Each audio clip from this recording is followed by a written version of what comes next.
This episode is brought to you by LifeLock. Between two-factor authentication, strong passwords, and a VPN, you try to be in control of how your info is protected. But many other places also have it, and they might not be as careful. That's why LifeLock monitors hundreds of millions of data points a second for threats. If your identity is stolen, they'll fix it, guaranteed, or your money back. Save up to 40% your first year. Visit lifelock.com/podcast for 40% off. Terms apply. Welcome to the HCI family of podcasts. We're your source for personal, professional, and organizational growth and development. We share our own original research, explore industry trends, and interview executives and thought leaders from across the globe. Join us for practitioner-oriented content around all things leadership, HR, talent management, organizational development, and change management. Maximize your personal and organizational potential with the HCI family of podcasts. Have you ever spotted McDonald's hot, crispy fries right as they're being scooped into the carton? And time just stands still. Ba-da-ba-ba-ba.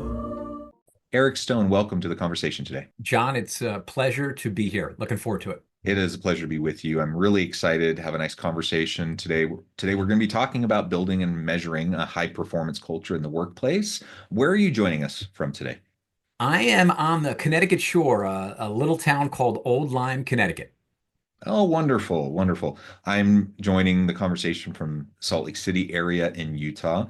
As we talk about building and measuring a high-performing culture in the workplace, this is a topic I feel strongly about. I think a lot about, and I talk about frequently, with my students on the podcast. I'm super excited to get your insights as we explore this together. And as we get started, I wanted to share Eric's bio with everybody. Eric Stone's passion for business led him to an influential 26-year career at the iconic rental car company Enterprise Holdings, where he quickly became one of the most decorated regional vice presidents in the company's history. His ability to connect and motivate employees from all different generations and demographics allowed his team to sustain top-level results and a culture of pride. Eric attributes much of this success to his ability to create, ignite, and sustain a high-performance culture, one that enabled him to lead his teams through challenges like 9/11, the Great Recession, the COVID-19 pandemic, and the Great Resignation, along with an extraordinary ability to adapt to the unexpected and help others to do the same. Now, I could share a whole lot more about you, Eric. There's so much tremendous accolades and things that you've accomplished over your career. But I'm going to pause there. Anything you would like to highlight by way of your background, personal context before we dive on in? John, I think you did a great job. The only add-on now from the book is I now do speaking engagements for associations or organizations. So I have officially become, John, an international speaker with my last gig. So that's probably Nice. the only add-on. Wonderful, wonderful. And again, wonderful to have you to talk about the book, to talk about your speaking, and we'll give you a chance to share a little bit more about that at the end of the episode, so people know how to find you and can book you for those things. Okay, let's start by talking about maybe some of the biggest myths about culture. As we're talking about building and measuring a high performance culture, first we got to bust the myths. I would say, at least from what I hear and gather in the circles I'm around, is everyone thinks it's this hugs and high fives, Mhm. soft, philosophical, very abstract, built on, rousing speeches and charismatic leaders. And of course, there is Mm. components to that. But what I've found in my 30 plus years of experimenting and leading is it really comes down, culture becomes the catalyst to execution. So Mm. I think the myths are those. And one of the reasons I ended up wanting to write the book, there were many, but I wanted to really redefine from my viewpoint what workplace culture is all about. You can have empathy with accountability and you can lead with a high standard and high character. It's not Yeah. just one of. So Yeah. No, I like that. And I agree. It's not just like the warm fuzzies, it's not just the woo-woo stuff, whatever. Sometimes it gets characterized that way, and it's a caricature. Certainly, yes, empathy. It's good. Certainly, you can have caring for each other. You can have a positive environment where people want to show up. Those are all positive things. But we're not just talking about like all the feel good stuff. We're having a good, positive, healthy workplace culture can mean accountability. It can mean making sure that people are accomplishing things. Having high performance is a part of a dynamic, healthy culture. Nobody wants to work at a place where nobody's doing their part, nobody's contributing. That's not a healthy place. So so ultimately, having a good workplace, having a healthy culture, having a high-performing organizational culture, it's about mutual accountability and trust. It's about people pulling their weight. It's about, people innovating and creating and doing cool things. That's the kind of place people want to be in. And they want to do it in a place where there's psychological safety, where they have an opportunity to contribute in meaningful, authentic ways, so on and so forth. And that doesn't just have to be like the woo woo, warm fuzzy, whatever, caricature that sometimes it gets portrayed as. And it's not a dichotomy. It's not like either like cutthroat, hyper competitive. It's not either that or like we're just giving each other hugs all the time. Like you can have something somewhere in between where you're still productive, competitive, innovative, but also not screaming in each other's faces and like Yeah. whatever. Yeah, I one of my lines was it was interesting. The more I felt my team had an ability to be coached, trained, and developed, the more comfortable I felt to have those really difficult, challenging conversations and continuing to raise the standard. So right to what you're saying is, yeah, those special organizations do something a little bit different and they balance a little bit of the both. And you Yeah. go look at, whether it's a sports team or a great organization, and usually the great ones have a way to do that. Yeah, well, you mentioned sports. So let's talk for a minute about like one of the great examples of high performing teams, like the Chicago Bulls, going back way back in time, back to the 90, the three-peat 90s Chicago Bulls and Jordan and all of those great players. They were competitive, right? Jordan is known for being competitive, for getting in people's faces, for all of those types of things, right? And probably not the most pleasant person to be around all the time. Uh, but that wasn't the only dynamic there. So when you're talking about like some balance, when you're talking about give and take, you know, Phil Jackson was also known as kind of the Zen coach.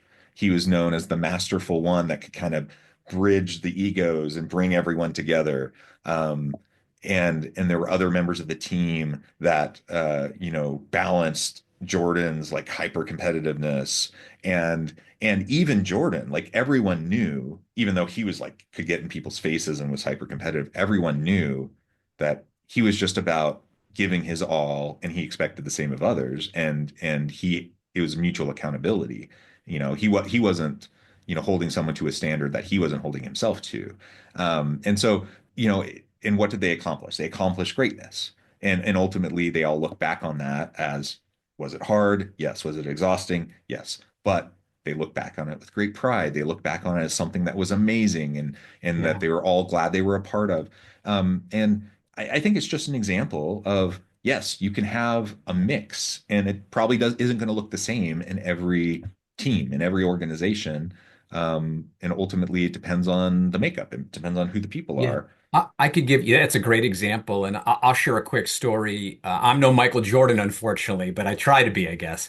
And so a quick story was when we would get someone promoted to the next level or to a neighboring operation, we would have a little bit of what we would call a roast. And the roast was a little Mm. fun way to have some fun and point things out and, you know, get people excited about wanting to get to that next level. Well, I was the person who got promoted, I was really hard on, and I had to be really hard on.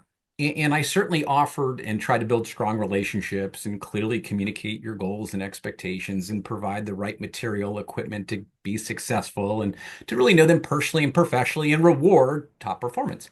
But I was tough and I needed to be. And it probably hurt our relationship slightly throughout. But when he gave his speech at the end, and he was in tears, and he said, Eric, I know you were tough on me, and I needed every bit of that toughness to be able to go where we ended up going together. I thank you for that. And so sometimes in the minute, it might not be perfect. And I think that's where that myth also comes from. It's not always going to be perfect. You will have some difficult conversations as long as they're well intended in providing and giving people that right direction. And so, similar to when they asked Will Perdue of the Bulls, who was just really a role player, he said, you know what? I look back, we needed every bit of what Michael Jordan was doing. Not on the court, I mean off the court, and the challenging every single day. So it goes in the workplace too. Yeah, and it can be uncomfortable. And we're not perfect, right? We're not perfect, regardless of whatever our intentions may be. And you said it. If we're trying our best, I think people will try to give us the benefit of the doubt, especially if we own it. Like if I do something and I just mess up, or I say something, I go over the line, or whatever. If I just own it and I go back to that person and I say, hey, I'm sorry. I went too far. I went over the line. I hope this doesn't impact our ability to work together. I value, our relationship. I really enjoy working with you, whatever, right? Mhm. You can get past it. Like it's not that hard. Like just be grown-ups, right? Like people understand that you have a bad day or, sometimes things don't come out right or whatever. And you really can get past it. So you don't have to like hold yourself to a standard of perfection either, because that's impossible. And you're gonna like wear yourself out, trying to be perfect when you can't. But ultimately just, an intention and a striving towards treating people with dignity and respect will go a really long way towards achieving, what we're trying to achieve, even though we know we're not always going to get there. Let's talk a little bit more about some of those unintentionally overlooked aspects, in our day-to-day decision making, that might impact the type of culture that we want. Sometimes this might be, in the office space, like face to face. Sometimes this might be in a hybrid or remote kind of setting. Leaders are trying to lead their teams, and they're making decisions each and every day. A lot of times we're putting out fires. A lot of times we're just in the daily grind of just trying to get stuff done or whatever. So we're making all these decisions. Um, what advice would you have, or like how do we manage, in the grind, in when we're kind of rapid decision making mode, those types of potential unintended consequences or overlooked impacts? Yeah, I think there's a real importance of finding that balance between is your organization number one? Should they be in person, remote, or hybrid? I think the first part really that goes to almost the unintended is however your organization decides to do this, whatever way you're going to manage the workplace. What I think is overlooked is actually the customer's experience. Mm, It is to say we are putting, and rightfully so, the employee experience first. And there's all this dialogue about we've got to be fair and firm with your employees, and geez, they need to be in the office. However you do it, it just can't affect the customer's experience. And those are the unintended things that I think we really got to focus on is I don't know if we're focusing on that as much. And I've seen just like with Gallup showing engagement being down, and when yeah. engagement's down, your business outcomes tend to go down and customer service. I don't know about your experiences, John, but I have not had an amazing run of great wow moments in business. And so, however you choose to do it, there are some standard practices. I actually listed a few of them when I was going over the roast example of if you're in person, remote, or hybrid, just make sure you have a channel to develop those relationships. What is the way? Is it a coffee talk? How are you trying to lather, rinse, repeat a consistent cadence where you at least start being present for your team and building that trust and support they need. When you're in, however you do it, are you clearly communicating those goals and expectations? It's much harder at home, in my opinion, to stay disciplined and focused. There's so many distractions. So, however you decide to do it, you just got to be clear with what the space at home needs to kind of look like. And the training, you still got to train, even if you're in Minnesota, but your corporate headquarters is in Oklahoma. You still have to find ways within the typical month to produce some of those opportunities for development. Because what people see in the training is some people are burnt out and some people are bored out. And you need to take that training and find a way to continually push people. And you still have to get to know people personally, professionally. You still have to find a way to develop relationships. You can still have me and you, John, have a meeting, and then the last 20 minutes of that meeting, you could have a financial planner who comes in and says, "Hey, we got a quick little thing about budgeting that's going to happen that helps you be better in person." Well, I should say at home or at the workplace. And so, I think the bigger unintended to the question is just don't let the customer experience be affected. Yeah. Well, I like the framing around the customer experience because there's so much talk about the employee experience, which is certainly important too. Um, a lot of times when we're talking about back to office mandates, I think mostly what's going on in the head of the executive is either sunk cost fallacy. They're like, we have all this office space that we have leased. We should be utilizing it, so force everyone to come back. That's kind of a dumb reason if that's the only reason. um, or maybe it's a lack of trust. So I don't know what they're doing. I don't think they're working. So they all need to come back. That's a dumb reason to have people come back. That having a culture where you don't have trust for your employees, that's toxic. So that's a dumb reason. Sometimes it's a ploy to get people to quit because people don't want to come back. And so you're trying to prune out and get people to quit so you don't have to pay severance or whatever. That's kind of a gross reason. So there's negative reasons to do back to office mandates, but there's plenty of good reasons to do back to office mandates if it makes sense for the organization, for the work that you do, for the products and services you provide. And you just highlighted one of them. Like, does it make sense for the customer? Like, if you put the customer hat on and you're trying to have a positive customer experience, and it makes all the sense in the world that in order to do that, you need to have people in the office, then by all means, call your people back to the office and explain that to them. Help them understand that so they don't just automatically go to those negative ones that I just mentioned, Yeah. because they may jump to those and just explain, no, no, no, no, that's not what we're doing here. We have your back. Like we trust you. We want to do right by you, but we also need to do right by our customers because they're why we're here. Yeah. And your people will understand if you're being honest and authentic. So, as long as we do that and stay customer focused, I think we'll be in great shape. I think that's the key. Whatever you decide to do, just be authentic with it. It is okay to say we want people here. We think it builds a better chemistry. We think we can be more agile and flexible and bring people together versus trying to orchestrate meetings and meeting calls and emails and whatever your true reason is, stay to it. What I find, whether it's in sales, service, or running an organization, is people get off track of what the real reason is. And then all of a sudden it becomes this gossip of, I can't believe they're having us do this. Who do they think we are? Just be, hey, this is how we operate as a business. We feel it's better for us and our customers from an engagement side because the employee has the right to, they can either stay or they can go. Now, we don't want them to go, but just be true to who you're trying to be. Give a really good reason of why you're doing it. Hopefully, from a leadership standpoint, it makes sense. And from an employee perspective, which is the key word, the perspective also makes sense. So it's a very interesting dilemma that everyone's going through. And everyone has their preferences. So Yeah, yeah, absolutely. Well, Eric, this has just been a really fun conversation, and we've only scratched the surface. Like, there's so much more we could talk about, but I also note the time. I need to let you go here in a few minutes.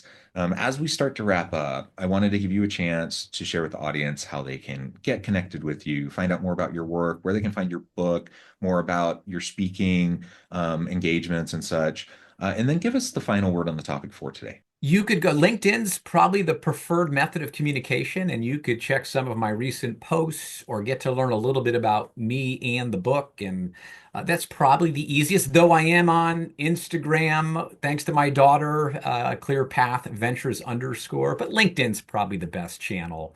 And if you wanted to get a hold of me for speaking or helping with organizational performance and development, you can go there as well. Certainly go to the website clearpathventures.com.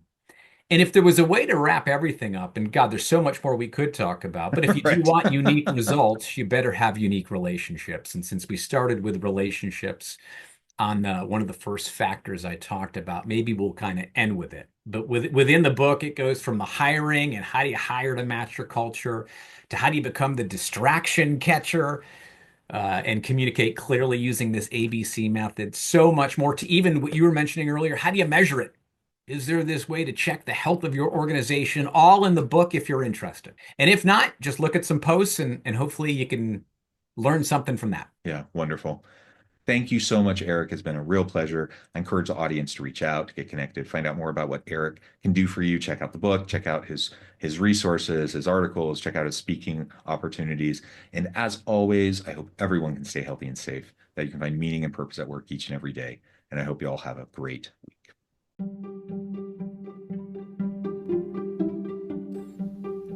Thanks for joining us for this episode of the podcast.